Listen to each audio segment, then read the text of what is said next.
future unrest. 146, 147.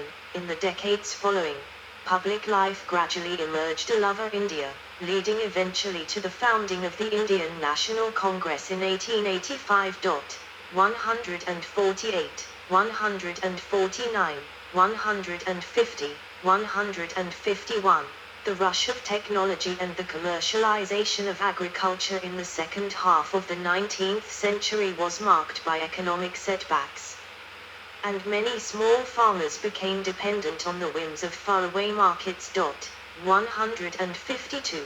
There was an increase in the number of large-scale famines. 153. And, despite the risks of infrastructure development borne by Indian taxpayers, little industrial employment was generated for Indians. 154. There were also salutary effects. Commercial cropping, especially in the newly canaled Punjab, led to increased food production for internal consumption. 155. The railway network provided critical famine relief. 156. Notably reduced the cost of moving goods. 156. And helped nascent Indian owned industry. 155. 1909 Map of the British Indian Empire. Jawaharlal Nehru sharing a light moment with Mohandas Karamchand Gandhi. Mumbai, 6 July 1946. After World War I, in which approximately a million Indians served. 157. A new period began. It was marked by British reforms, brutal repressive legislation, by more strident Indian calls for self-rule, and by the beginnings of a non-violent movement of non-cooperation, of which Mohandas Karamchand Gandhi would become the leader and enduring symbol. 158. During the 1930s, slow legislative reform was enacted by the British. The Indian National Congress won victories in resulting elections. 159. The next decade was beset with crises. Indian participation in World War II, the Congress's final push for non-cooperation, and an upsurge of Muslim nationalism. All were capped by the advent of independence in 1947, but tempered by the partition of India into two states, India and Pakistan. 160. Vital to India's self-image as an independent nation was its constitution, completed in 1950, which put in place a secular and democratic republic. 161. It has remained a democracy with civil liberties, an active Supreme Court, and a largely independent press. 162.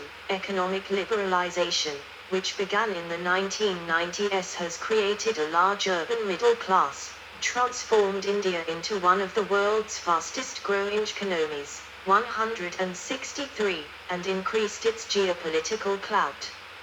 Indian movies, music, and spiritual teachings play an increasing role in global culture. 162. Yet, India is also shaped by seemingly unyielding poverty, both rural and urban. Winking sad smiley. 162.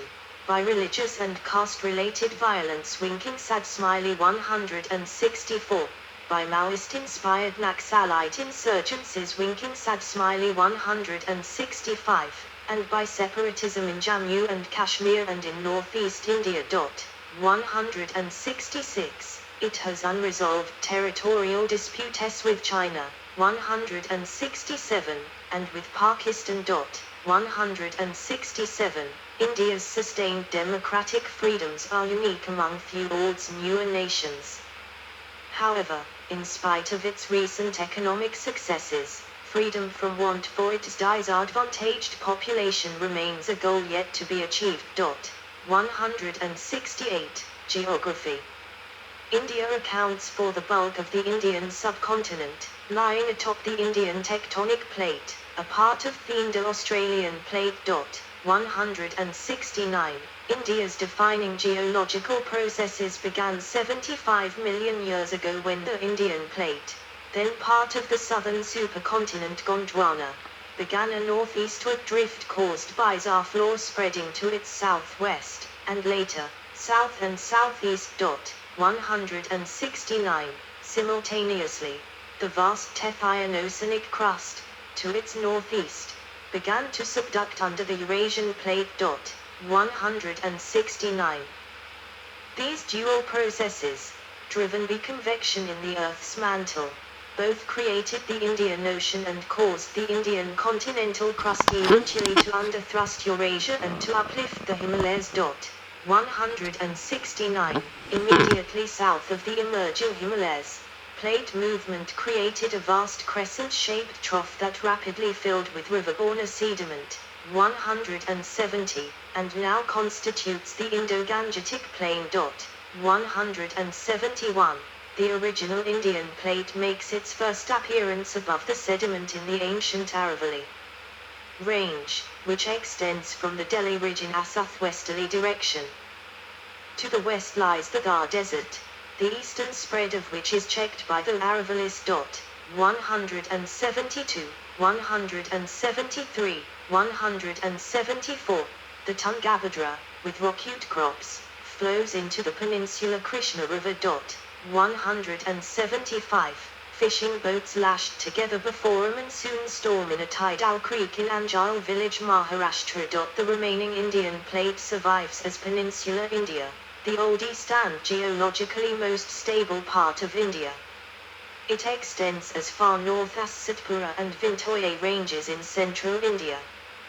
These parallel chains run from the Arabian Sea coast in Gujarat in the west to the coal-rich Chotanagpur Plateau in Jharkhand in the east. 176. To the south, the remaining peninsular landmass, the Deccan Plateau, is flanked on the west and east by coastal ranges known as the Western and Eastern Ghats. Winking Sad Smiley. 177. The plateau contains the country's oldest rock formations, some over 1 billion years old. Constituted in such fashion, India lies to the north of the equator between 6 degrees 44 and 35 degrees 30 north latitude, and 68 degrees 7 and 97 degrees 25 east longitude. 178. India's coastline measures 7,517 kilometers, 4,700 mi, in length. Office distance, 5,423 kilometers, 3,400 mi. Belong to Peninsular India on 2,094 kilometers, 1,300 mi. To the Andaman, Nicobar, and Lakshadweep Island chains. 179. According to the Indian Naval Hydrographic Charts, the mainland coastline consists of the following: 43% sandy beaches, 11% rocky shores, including cliffs, and 46% mudflats or marshy shores. 179.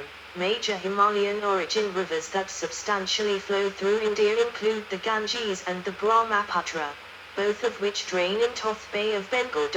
180. Important tributaries of the Ganges include Yamuna and the Kosi, the latter's extremely low gradient, caused by long-term silt deposition, leads to severe floods and cause changes. 181. 182. Major peninsular rivers, whose steeper gradients prevent their waters from flooding, include the Godavari, the Mahanadi, the Kaveri, and the Krishna, which also drain into the Bay of Bengal. Winking Sad Smiley. 183, and the Narmada and the Tapti, which drain into the Arabian Sea. 184. Coastal features include the marshy Rann of Kutch of western India and the alluvial Sundarbans Delta of eastern India. The latter is shared with Bangladesh. 185. India has two archipelagos, the Lakshadweep, coral atolls off India's southwestern coast, and the Andaman and Nicobar Islands, a volcanic chain in the Andaman Sea. 186. Indian climate is strongly influenced by the Himalayas and the Thar Desert, both of which drive the economically and culturally pivotal summer and winter monsoons. 187. The Himalayas prevent cold Central Asian katabatic winds from blowing in, keeping the bulk of the Indian subcontinent warmer than most locations at similar latitudes. 188, 189. The Thar Desert plays a crucial role in attracting the moisture-laden southwest summer monsoon winds that, between June and October, provide the majority of India's rainfall. 187. Four major climatic groupings predominate in India: tropical wet, tropical dry, subtropical humid, and monsoon. 190. Temperatures in India have risen by 0.7 degrees Celsius, 1.3 degrees Fahrenheit, between 1901 and 2018. 191. Climate change in India is often thought to be the cause. The retreat of Himalayan glaciers has adversely affected the flow rate of major Himalayan rivers, including the Ganges and the Brahmaputra. 192. According to some current projections, the number and severity of droughts in India will have markedly increased by the end of the present century. 193. Biodiversity. India has the majority of the world's wild tigers, approximately 3,000 in 2019.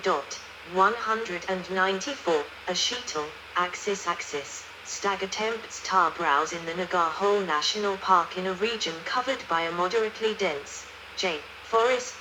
195. India is a megadiverse country, a term employed for 17 countries which display high biological diversity and contain many species exclusively indigenous, or endemic, to them. 196. India is a habitat for 8.6% of all mammal species, 13.7% of bird species, 7.9% of reptile species, 6% of amphibian species, 12.2% of fish species, and 6.0% of all flowering plant species. 197, 198. Fully a third of Indian plant species are endemic. 199. India also contains 4 of UAL's 34 biodiversity hotspots, 69, or regions that display significant habitat loss in the presence of high endemism. K. 200. According to official statistics, India's forest cover is 713,789 km2. 275,595 square mi, which is 21.71% of the country's total land area. 70. It can be subdivided further into broad categories of canopy density, or the proportion of the area of a forest covered by its tree canopy. 201. Very dense forest, whose canopy density is greater than 70%, occupies 3.02% of India's land area. 201. 202. It predominates in the tropical moist forest of the Andaman Islands, the Western Ghats, and northeast India. 195. Moderately dense forest, whose canopy density is between 40% and 70%, occupies 9.39% of India's land area. 201. 202. It predominates in the temperate coniferous forest of the Himalayas, the moist deciduous forest of eastern India, and the dry deciduous teak forest of central and southern India. 195. Open forest, whose canopy density is between 10% and 40%, occupies 9.26% of India's land area. 201. 202. India has 2 natural zones of thorn forest, one in the Deccan Plateau, immediately east of the Western Ghats, and the other in the western part of the Indo-Gangetic Plain, now turned into rich agricultural land by irrigation, its features no longer visible. 203. Among the Indian subcontinent's notable indigenous trees are the astringent Azadiracta indica, or neem, which is widely used in rural Indian herbal medicine, 204, and the luxuriant Ficus religiosa, or peepal, 205, which is displayed on the ancient seals of Mohenjo-daro, 206, and under which the Buddha is recorded in the Pali Canon to have sought enlightenment. 207. Many Indian species have descended from those of Gondwana, the southern supercontinent from which India separated more than 100 million years ago. 208. India's subsequent collision with Eurasia set off a mass exchange of species. However, volcanism and climatic changes later caused the extinction of many endemic Indian forms. 209.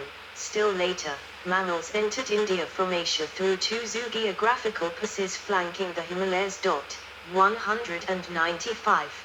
This had the effect of lowering endemism among India's mammals, which stands at 12.6%. contrasting with 45.8% among reptiles and 55.8% among amphibians. 198. Among endemics are the vulnerable, 210, hooded leaf monkey, 211, and the threatened, 212, Bedham's toad, 212, 213, of the Western Ghats. The last three Asiatic cheetahs, on record, in India were shot dead in Sarguja district, Madhya Pradesh, central India by Maharaja Ramanaj Pratap Singh Deo. The young males, all from the same litter, were sitting together when they were shot at night in 1948. India contains 172 IUCN designated threatened animal species, or 2.9% of endangered forms. 214. These include the endangered Bengal tiger and the Ganges River dolphin. Critically endangered species include the gharial, a crocodilian, the great Indian bustard, and the Indian white-rumped vulture, which has become nearly extinct by having ingested the carrion of diclofenac-treated cattle. 215. Before they were extensively utilized for agriculture and cleared for human settlement. The thorn forests of Punjab were emmingled at intervals with open grasslands that were grazed by large herds of black buck preyed on by the Asiatic cheetah. The black buck, no longer extant in Punjab, is now severely endangered in India, and the cheetah is extinct. 216. The pervasive and ecologically devastating human encroachment of recent decades has critically endangered Indian wildlife. In response, the system of national parks and protected areas, first established in 1935, was expanded substantially. In 1972, India enacted the Wildlife Protection Act, 217, and Project Tiger to safeguard crucial wilderness. The Forest Conservation Act was enacted in 1980 and amendments added in 1988. 218. India hosts more than 500 wildlife sanctuaries and 13 biosphere reserves, 219, 4 of which are part of the World Network of Biosphere Reserves. 25 wetlands are registered under the Ramsar Convention. 220. Politics and government. Politics. India is the world's most populous democracy. 222. A parliamentary republic with a multi-party system. 223. It has 8 recognized national parties, including the Indian National Congress and the Bharatiya Janata Party, BJP, and more than 40 regional parties. 224. The Congress is considered centre-left in Indian political culture. 225. And the BJP right-wing. 226, 227, 228. For most of the period between 1950, when India first became a republic, and the late 1980s, the Congress held a majority in the Parliament. Social movements have long been a part of democracy in India. The picture shows a section of 25,000 landless people in the state of Madhya Pradesh listening to Rajagopal PV before their 350-kilometer, 220 mi, march. Janadesh 2007 from Gwalior to New Delhi to publicize their demand.